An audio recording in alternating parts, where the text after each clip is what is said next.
राधे राधे दोस्तों। आज हम आपको सुनाएंगे 5 मूर्ख भाइयों की कहानी। अगर आप हमारे चैनल पर नए हैं तो प्लीज़ हमारे चैनल को सब्सक्राइब करें, वीडियो को लाइक करें और शेयर करें। बहुत समय पहले की बात है। एक नदी के किनारे काफ़ी घना जंगल था और उस जंगल के किनारे पर एक छोटा सा गांव बसा हुआ था।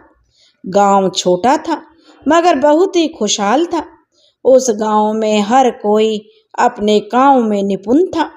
किसी के पास हरे भरे खेत थे जो किसानी करते थे, कोई बढ़ई का काम करता था तो कोई लोहार का, कोई व्यापारी था। इस तरह गांव में सब अपने कामों में लगे रहते थे। गांव में किसी के पास कोई कमी नहीं थी। सब अपने हुनर से अपना घर खर्च आराम से चलाते थे। उसी गांव में 5 ऐसे भाई भी रहते थे जिनकी मूर्खता के किस्से दूर दूर तक फैले हुए थे। इन भाइयों के नाम थे मुरली और राघव, रामू, किशन और भीमा। ये सभी हट्टे खट्टे और दिखने में बहुत ही चालाक लगते थे, लेकिन उनके दिमाग में तो अकल नाम की कोई चीज ही नहीं थी। उनकी हरकतें ऐसी होती थीं कि जिन्हें सुनकर हंसना लाजमी था। लोग उनकी हरकतों पर हंसकर रह जाते थे। एक बार गांव के लोगों ने उन 5 भाइयों को जो अब मूर्ख कहना शुरू कर दिया, क्योंकि गांव के लोग उन्हें कुछ भी कहते तो हमेशा वह उनके लिए अलग ही अर्थ निकालते थे। इसलिए सभी लोग उन्हें 5 मूर्ख कहकर बुलाने लगे। अब उनकी मूर्खता की वजह से गांव में हमेशा कोई ना कोई मुसीबत खड़ी रहती थी। एक बार की बात है, गांव के बुजुर्ग लोगों ने सोचा कि चलो इन्हें कोई काम दे दिया जाए। इसलिए उन्हें एक गाड़ी में गेहूं भरकर बाजार भेज दिया कि जाओ बाजार में अनाज बेचकर आओ। अब 5 भाइयों ने गाड़ी के पहियों को अनाज से लबालब भर दिया और फिर 5 भाई अनाज को धक्का देकर ले जाने लगे। जब लोगों ने पूछा कि वे ऐसा क्यों कर रहे हैं, तो मुरली ने बड़े गर्व से जवाब दिया कि हमने सुना है कि अनाज की कीमत बहुत बढ़ गई है, इसलिए हमने इसे ऊंचाई पर रख दिया है। ऐसी हजारों घटनाओं की वजह से गांव वाले उन 5 मूर्ख भाइयों से तंग आ चुके थे। अब उन्हें डर था कि एक दिन इन 5 की मूर्खता पूरे गांव को किसी मुसीबत में डाल देगी। एक दिन की बात है, शाम का समय था। गांव की चौपाल पर पंचायत बैठी थी और मुखिया जी ने गंभीर होकर कहा कि अब यह सहन नहीं होगा। अगर ये 5 भाई अपनी मूर्खता को नहीं सुधारते तो हमें इनको गांव से बाहर निकालना पड़ेगा। 5 भाई भी वहीं खड़े हुए यह सब सुन रहे थे। मुरली ने फिर फुसफुसाना शुरू किया और उसने कहा कि हुनर साबित करना होगा।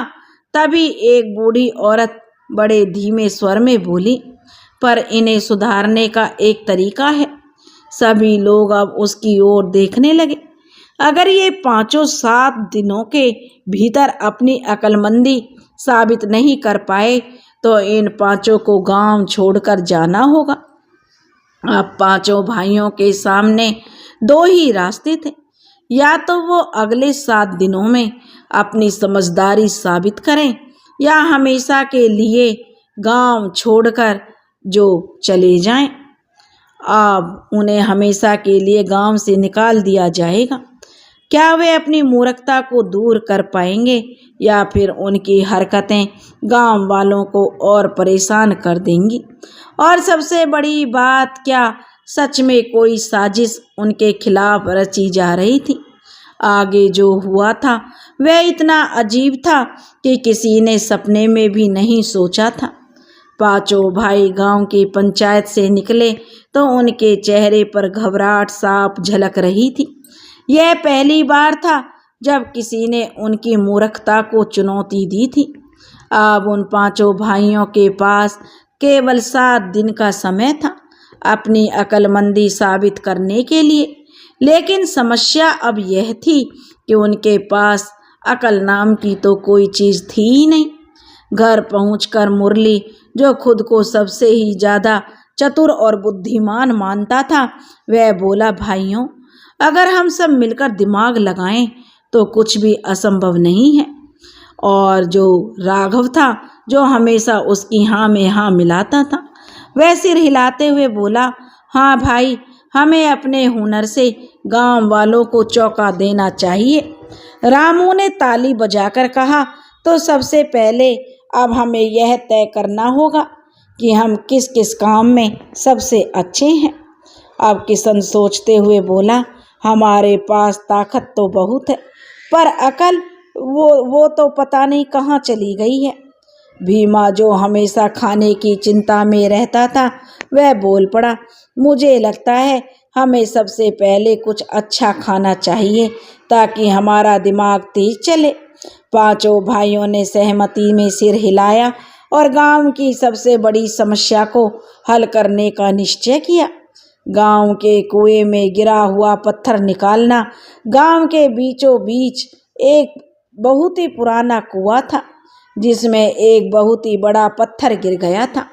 गांव के लोग कई दिनों से परेशान थे क्योंकि पानी निकालना अब कुएं से मुश्किल हो गया था। पंचायत ने यह समस्या हल करने की बहुत कोशिश की, लेकिन पत्थर इतना भारी था कि कोई उसे निकाल नहीं पा रहा था। पांचों भाई जब उस कुएं के पास पहुंचे तो गांव के लोग उन्हें बड़ी हैरानी भरी नजरों से देखने लगे कि ये मूर्ख पांचों भाई कुछ भी कर सकते हैं, बस ये सही काम नहीं कर सकते। तभी एक आदमी मुरली के पास आया और कुछ फुसफुसाने लगा। तब मुरली ने सीना तान कर कहा, चिंता मत करो भाई, हम इस पत्थर को निकालने का सबसे अच्छा तरीका जानते हैं। फिर जो हुआ वह पूरे गांव के लिए एक नया तमाशा बन गया। जो मुरली ने सोचा कि अगर कुएं में पानी को बढ़ा दिया जाए तो पत्थर खुद व खुद जो कुएं में तैरकर ऊपर आ जाएगा, और वे लोग कुएं में पानी डालते हैं ताकि पत्थर ऊपर तैरने लगे। अब मुरली ने बड़े आत्मविश्वास से कहा कि हम पानी बढ़ा देते हैं, कुएं में डालते रहेंगे। तब राघव कहने लगा, भैया, क्या यह सच में काम करेगा? तब मुरली कहने लगा, तुम पानी की चीज़ों के ऊपर जब कुछ भी डालते हो तो वो पानी के ऊपर आ जाती हैं। जैसे लकड़ी तैरती है वैसे ही पत्थर भी तेरे तो ऊपर आ जाएगा, इस पानी के तैरने लगेगा। जो मुरली ने बड़े गर्व से कहा। पांचों भाइयों ने गांव के सारे घड़े, बाल्टियां, यहाँ तक कि अपने घर की हांडी तक उठा ली और कुएं में पानी डालना शुरू कर दिया। ऐसा करते हुए उन्हें कई घंटे बीत गए, मगर पत्थर तो टस से मस नहीं हुआ। गांव के लोग पहले हंस रहे थे, लेकिन जब उन्होंने देखा कि पांचों भाई सच में कुएं में पानी डालते जा रहे हैं तो वे अब चिंतित हो गए। आखिरकार जब कुएं का पानी बाहर आने लगा और गांव की गलियां गीली हो गईं, तब एक बूढ़े आदमी ने चिल्लाकर कहा, अरे मूर्खों, पत्थर पानी में नहीं तैरता, वह डूबता है। अब पांचों भाइयों ने कुएं में झांका और देखा कि उनकी पूरी मेहनत बेकार चली गई थी। पत्थर तो अपनी जगह से जस का तस पड़ा हुआ था। अब गांव के लोग गुस्से में पांचों भाइयों की पहली कोशिश पर जो बहुत ही गुस्सा थे, क्योंकि उनकी पहली ही कोशिश बुरी तरह नाकाम हो चुकी थी। अब उनके पास केवल 6 दिन बचे थे। क्या वे अगली बार कुछ समझदारी दिखा पाएंगे या उनकी मूर्खता और भी बड़ी मुसीबत खड़ी कर देगी? पहली कोशिश तो उनकी विफल हो गई थी। उसके बाद पांचों भाई भी निराश हो गए थे, लेकिन हार मानने का तो कोई सवाल ही पैदा नहीं होता था। मुरली ने अपनी मूर्खता को एक बार फिर अक्लमंदी समझते हुए अपने भाइयों से कहा, भाइयों, हमें मेहनत करने की ज़रूरत नहीं है, बल्कि हमें अपने दिमाग से काम लेना होगा। राघव ने सिर हिलाया कि तुम सही कह रहे हो भाई, मेहनत हमसे नहीं होगी लेकिन चालाकी से काम निकाल सकते हैं। रामू ने आंखें घुमाकर कहा, हाँ, अगर हम गांव वालों को यह यकीन दिला दें कि हम समझदार हैं तो हमें कुछ करने की जरूरत नहीं पड़ेगी। किशन बोला, हमें कुछ ऐसा करना होगा भाइयों जिससे लोग हमारी तारीफ करें और फिर यह जाने कि हमने कुछ ऐसा किया भी है या नहीं। भीमा, जो हमेशा खाने के बारे में सोचता रहता था, वह बोला, अगर इसमें हमें कोई इनाम या स्वादिष्ट भोजन मिले और तो हम अच्छा सोच सकते हैं। पांचों भाई अब मेहनत नहीं करना चाहते थे, इसलिए उन्होंने गांव वालों को बेवकूफ़ बनाने की योजना बनाई। रात के अंधेरे में जब पूरा गांव सो रहा था, पांचों भाई गांव के मंदिर के पास गए और एक बड़ा सा पत्थर रख दिया। फिर उन्होंने उसके चारों ओर फूल बखेर दिए और मिट्टी से बड़े बड़े अक्षरों में लिखा, जिसने इस पत्थर को हटाया वह सबसे बुद्धिमान और बलवान कहलाएगा। अगली सुबह गांव वाले वहां पहुंचे तो पत्थर देखकर चौंक गए। यह पत्थर यहाँ कहाँ से आया? एक आदमी ने पूछा। जरूर यह कोई रहस्यमयी बात है। दूसरा आदमी बोला कि मुरली और उसके भाई पहले से ही वहाँ मौजूद थे। उन्होंने बड़ी चालाकी से अपना जो यह प्लान बनाया होगा। और मुरली ने जो चेहरा उधर घुमाया और मुरली जोर से कहने लगा, यह कोई साधारण पत्थर नहीं है, यह परीक्षा है। इसे जो हटा सकेगा वही सबसे बुद्धिमान माना जाएगा। अब मुरली की बात सुनकर गांव वालों में कानाफूसी शुरू हो गई। सभी लोग बारी बारी से पत्थर को हटाने की कोशिश करने लगे, लेकिन पत्थर इतना भारी था कोई भी उसे हिला नहीं पाया। कुछ देर बाद जब सभी गांव के लोग हार मान चुके थे, तब मुरली ने मुस्कुराते हुए कहा, चिंता मत करो, हम पांचों भाई इसे हटाएंगे। गांव वाले अब उन्हें देखने लगे। वे जानना चाहते थे कि ये पांचों मूर्ख कहलाने वाले पांचों भाई वाकई में कोई कमाल कर सकते हैं या नहीं। पांचों भाई चुपचाप पत्थर के पास गए और उसे उठाने लगे। असल में उन्होंने इस पत्थर को पहले से ही ऐसे रखा था कि वह हल्का सा धक्का देने पर लुढ़क जाए। जैसे ही उन्होंने जोर लगाया, पत्थर नीचे ढलान की ओर लुढ़क गया। गांव वाले यह देखकर चकित रह गए और वे कहने लगे, वाह, पांचों ने मिलकर इसे हटा दिया। यह सच में कोई जादू था। लगता है यह सच में समझदार हो गए हैं। गांव वाले अब उन पांचों मूर्ख भाइयों की बुद्धिमानी से इतने प्रभावित हुए कि उन्होंने पांचों को ढेर सारी मिठाइयाँ, फल उपहार में दे दिए। पांचों भाई खुशी से झूम उठे। भीमा ने मिठाइयों पर झपट्टा मारते हुए कहा, देखो भाइयों, बिना मेहनत किए ही हम सबसे समझदार बन गए। मुरली ने गर्व से कहा, यह होता है दिमाग। अब हम बाकी 6 दिनों में भी कुछ भी करने की हमें ज़रूरत नहीं है। लेकिन पांचों भाई यह भूल गए थे कि चालाकी हमेशा काम नहीं आती। क्या गांव वालों को इनकी सच्चाई पता चलेगी या पांचों भाई अपनी मूर्खता को चालाकी से छिपा पाएंगे? यही उनकी यह चाल उन्हें ऊंचाई तक ले जाएगी या फिर किसी मुसीबत में डाल देगी। आगे जो हुआ वह और भी अजीब था। पांचों भाई अब खुद को गांव के सबसे चतुर और बुद्धिमान इंसान मानने लगे। ऐसा पहली बार हुआ था कि गांव वालों ने उनकी तारीफ की थी, उन्हें मूर्ख नहीं कहा था। लेकिन वे पांचों भाई जानते थे यह जादू हमेशा चलने वाला नहीं है। 6 दिनों तक कोई और चालाकी नहीं करते तो गांव वालों को शक हो जाता। अब जो मुरली ने अपने भाइयों को इकट्ठा किया और फिर फुसफुसाना शुरू किया कि कमाल करना होगा ताकि गांव वाले हमारी चतुराई पर शक ना करें। राघव ने सिर हिलाया कि हाँ भाई, लेकिन हम मेहनत नहीं करेंगे, बस दिमाग से खेलेंगे। रामू ने भी मुस्कुरा कर कहा, हाँ भाई, अगर लोग मूर्खता में हमें पकड़ ना पाए तो हम हमेशा चतुर ही कहलाएंगे। किशन ने अपनी मूछें ऐंठते हुए कहा, चलो अब अगला खेल रचते हैं। भीमा ने कहा, पर यह खेल कुछ ऐसा होना चाहिए जिसमें हमें भरपेट खाना भी मिले और गांव में जो हमारी इज्जत भी हो।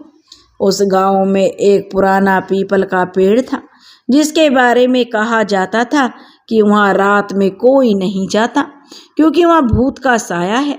अब पांचों भाई ने इस डर को अपने फायदे के लिए इस्तेमाल करने की सोची। रात को जब पूरा गांव सो रहा था, पांचों भाई सफेद चादर ओढ़कर और कोयले से चेहरे काले करके उस पेड़ के पास गए और जोर जोर से अजीब आवाजें निकालने लगे। ओ गांव वालों, मैं इस पीपल के पेड़ का रक्षक हूँ। अगर तुमने मुझे खुश नहीं किया तो मैं तुम्हारे खेतों को सुखा दूंगा। अगली सुबह गांव के लोग वहां गए तो पेड़ के ऊपर जो लाल रंग से लिखा हुआ देखा, भूत को प्रसाद चढ़ाओ नहीं तो गांव पर संकट आएगा। अब यह देखकर गांव वालों में डर फैल गया। वे जल्दी से मंदिर से मिठाइयाँ, फल और अनाज लाकर पीपल के पेड़ के पास रखने लगे। पांचों भाई झाड़ी में छिपकर देख रहे थे और खुशी से उनकी आंखें चमक रही थीं। रात होते ही जब गांव वाले अपने अपने घरों में चले गए, तब पांचों भाई बाहर आए और प्रसाद के रूप में रखी हुई मिठाई, फल और अनाज उठाकर अपने घर ले गए। भीमा खुशी से बोला, वाह, यह तो मज़ेदार है, बिना मेहनत के इतना अच्छा खाना। अब मुरली हंसते हुए बोला, अब हर दिन गांव वाले हमें खाना चढ़ाएंगे और हम मज़े से खाएंगे। कुछ दिनों तक उनका यह नाटक चलता रहा। गांव वाले भूत के डर से हर रात वहाँ भोग लगाते और पांचों भाई छिपकर वह सब उठा लाते। लेकिन चालाकी ज़्यादा दिन तक नहीं छिपी। एक दिन गांव के सबसे बुद्धिमान व्यक्ति, जो बूढ़े बुजुर्ग पंडित रामजी लाल थे, उन्होंने यह सब देखा। उनकी समझ में आ गया कि यहाँ कोई चालबाजी हो रही है। अगली रात उन्होंने गांव के कुछ बहादुर लोगों को इकट्ठा किया और सबको चुपचाप झाड़ियों में छिपा दिया। जैसे ही वह मूर्ख पांचों भाई भूत बनने आए और प्रसाद उठाने लगे, गांव वालों ने मसाल जलाकर चारों ओर से उन्हें घेर लिया। अरे ये तो भूत नहीं है, वो कहने लगे, ये तो वही पांचों मूर्ख भाई हैं। गांव के एक आदमी ने जो मुरली और उसके भाइयों को देखा तो उनकी हालत खराब हो गई। वह कहने लगा, पांचों मूर्ख भाई हैं, और अब उनके से जो वो बचने के लिए इधर उधर भागने लगे। लेकिन गांव वालों ने उन पांचों मूर्खों को पकड़ लिया और कहा, पहले तुमने मूर्खता की, फिर चालाकी दिखाई और अब धोखा देकर गांव वालों को डराने लगे हो। अब तुम्हें इसकी सजा मिलेगी। अब पांचों भाई बुरी तरह फंस चुके थे। वे कोई भी चालबाजी करके बच निकलने या इस बार उनकी मूर्खता का पर्दाफाश हो जाएगा। आगे जो भी हुआ और वह भी चौंकाने वाला था। गांव वाले गुस्से से पांचों भाइयों को घेर चुके थे। सबके चेहरे पर नाराजगी थी। पंडित रामजी लाल आगे आए और बोले, पिछली बार तुमने पत्थर हटाकर अपनी चालाकी दिखाई, लेकिन इस बार तुमने गांव को डराकर धोखा दिया। अब तुम्हें सजा मिलेगी। गांव के मुखिया जी ने गंभीर स्वर में कहा, इन पांचों भाइयों को सबक सिखाने के लिए इन्हें गांव से बाहर निकाल देना चाहिए। गांव वालों ने भी अपनी सहमति में सिर हिलाया। पांचों भाइयों की हालत खराब हो गई और वे जो इसे अपना अपमान समझने लगे कि इतना अपमान उन्होंने कभी नहीं झेल पाए थे। मुरली, जो सबसे ज़्यादा चालाक था, जल्दी से कुछ सोचने लगा। वह जानता था अगर वे गांव से निकाल दिए गए तो उन्हें मेहनत करनी पड़ेगी और वे कभी मेहनत करना नहीं चाहते थे। उसने तुरंत एक नया बहाना गढ़ा। उसने गांव वालों के सामने रोनी सूरत बनाकर कहा, गांव वालों, हमें माफ़ कर दो भाइयों।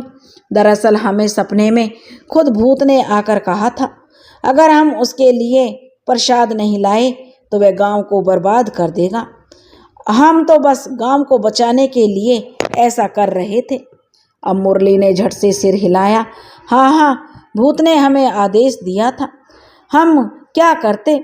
अब रामू ने तुरंत जोड़ दिया, अगर हमने यह नहीं किया होता तो गांव पर बहुत बड़ी मुसीबत आ जाती। गांव वाले एक दूसरे को देखने लगे। कुछ लोग हंसने लगे तो कुछ अब भी शक में थे। एक और चालबाजी महापुरुष बनने का नाटक अब तक पांचों भाइयों को समझ में आ चुका था कि उन्हें हमेशा अपनी मूर्खता को चालाकी में बदलना होगा। उन्होंने एक और नया खेल खेला। रात में उन्होंने गांव के बाहर एक छोटा सा मंच बनाया और उस पर सफ़ेद कपड़े पहनाकर बैठ गए। जब गांव वाले वहां पहुंचे तो जो मुरली गंभीर स्वर में बोला, अब हम साधु बन गए हैं, हमने अपनी मूर्खता छोड़ दी है, अब हमें ज्ञान की प्राप्ति हुई है। मुरली ने हाथ जोड़कर कहा, अब हम लोगों को सही रास्ता दिखाएंगे। अब रामू ने आंखें बंद करके गहरी आवाज में कहा, जो भी हमारी बात मानेगा उसका जीवन सफल हो जाएगा। किशन ने गांव वालों की भीड़ को देखकर मुस्कुराते हुए कहा, अब हम आध्यात्मिक गुरु हैं और जो हमें भोजन और उपहार देगा उसे शांति मिलेगी। भीमा ने भी हड़बड़ाकर जोड़ दिया, और जो हमें अच्छा खाना देगा वह सबसे ज़्यादा पुण्य कमाएगा। गांव वालों की प्रतिक्रिया क्या चालाकी काम आई। कुछ गांव वाले इसे नया नाटक को देखकर हंसने लगे। एक आदमी ने कहा, अरे ये तो वही मूर्ख 5 भाई हैं, यह कब से साधु संत बन गए।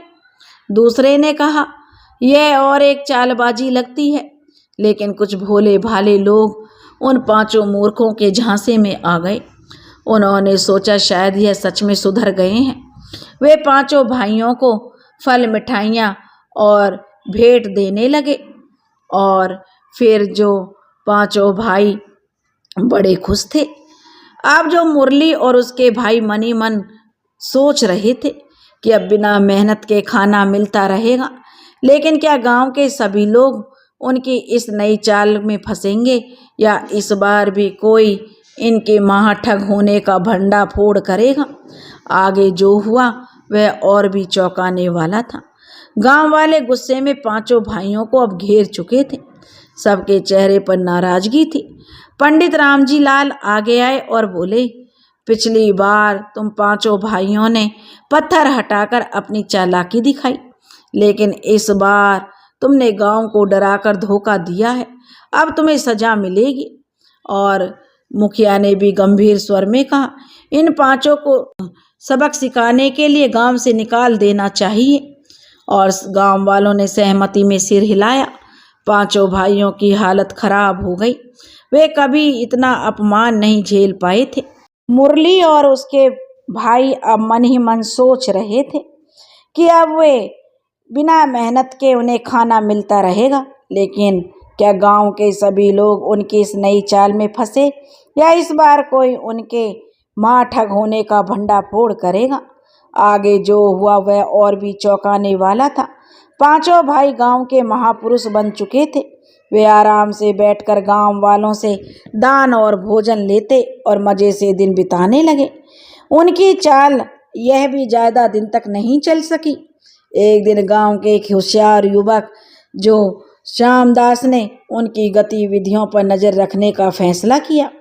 उसने रात को छिपकर देखा कि कैसे 5 भाई लोगों से मिले भोग को आपस में बांटकर ठहाका लगा करके खा रहे हैं और अपनी मूर्खता पर हंस रहे थे। अगली सुबह 5 भाई गांव वालों से दान ले रहे थे तो रामदास सबके सामने आकर चिल्लाकर कहने लगा, गांव वालों, यह कोई साधु संत नहीं बल्कि वही 5 मूर्ख भाई हैं जो हमें लगातार बेवकूफ़ बना रहे हैं। फिर उसने सबको बताया कि कैसे उन्होंने पहले पत्थर हटाने की चाल चली, फिर भूत का नाटक किया और अब संत बनकर लोगों से दान बटोर रहे हैं। गांव वालों को यह सुनकर बहुत गुस्सा आया। वे समझ गए 5 भाई सिर्फ चालाकी कर रहे थे, लेकिन असल में वो मूर्ख ही थे। मुखिया ने कठोर स्वर में कहा, अब तुम लोगों को अपनी मूर्खता की सज़ा मिलनी चाहिए। तुम्हें अब अपने पेट भरने के लिए खुद मेहनत करनी होगी। गांव वालों ने 5 भाइयों को खेतों में काम करने के लिए भेज दिया। पहली बार उन्होंने बिना किसी चालबाजी के मेहनत करी। अब मुरली को खुद, जो सबसे चतुर अपने आप को मानता था, जल्दी ही समझ गया कि असली बुद्धिमानी मेहनत और ईमानदारी में है, ना कि दूसरों को बेवकूफ़ बनाने में। और राघव ने कहा, भाइयों, अगर हम अपनी चतुराई को अच्छे कामों में लगाते हैं तो हम सच में गांव के सबसे सम्मानित लोग बन सकते हैं। अब रामू ने सिर झुकाकर कहा कि अब हम समझ गए हैं, चालबाजी और स्वार्थीपन में कुछ नहीं मिलता, बल्कि ईमानदारी और मेहनत ही असली रास्ता है। किशन ने कहा, हमें गांव वालों से माफ़ी मांगनी चाहिए और सही मायनों में समझदार बनने की कोशिश करनी चाहिए। भीमा, जो हमेशा खाने के बारे में सोचता था, बोला, अब मुझे समझ आ गया है, बिना मेहनत के मिला खाना कभी सुख नहीं देता। पांचों भाई अब सच में बदल चुके थे। उन्होंने गांव वालों से माफ़ी मांगी और तय किया कि वो अपनी मूर्खता को दूर करके समझदारी से जीवन बिताएंगे। चालाकी और धोखेबाजी से सफलता नहीं मिलती है, लेकिन मेहनत और ईमानदारी से जीवन सफल जरूर होता है। अगर मूर्खता से भी सीख ली जाए तो वह समझदारी में बदल सकती है। दूसरों को धोखा देने की बजाय अपनी बुद्धि को अच्छे कामों में लगाना चाहिए। पांचों भाइयों ने अपनी मूर्खता को समझदारी में बदल दिया। अब वे गांव के लिए अच्छे अच्छे काम करने लगे और सच में सम्मान पाने लगे। अब गांव के 5 मूर्ख भाई नहीं, बल्कि 5 मेहनती, समझदार और बुद्धिमान भाई थे, क्योंकि उन्होंने अपनी गलतियों से सीख ली थी।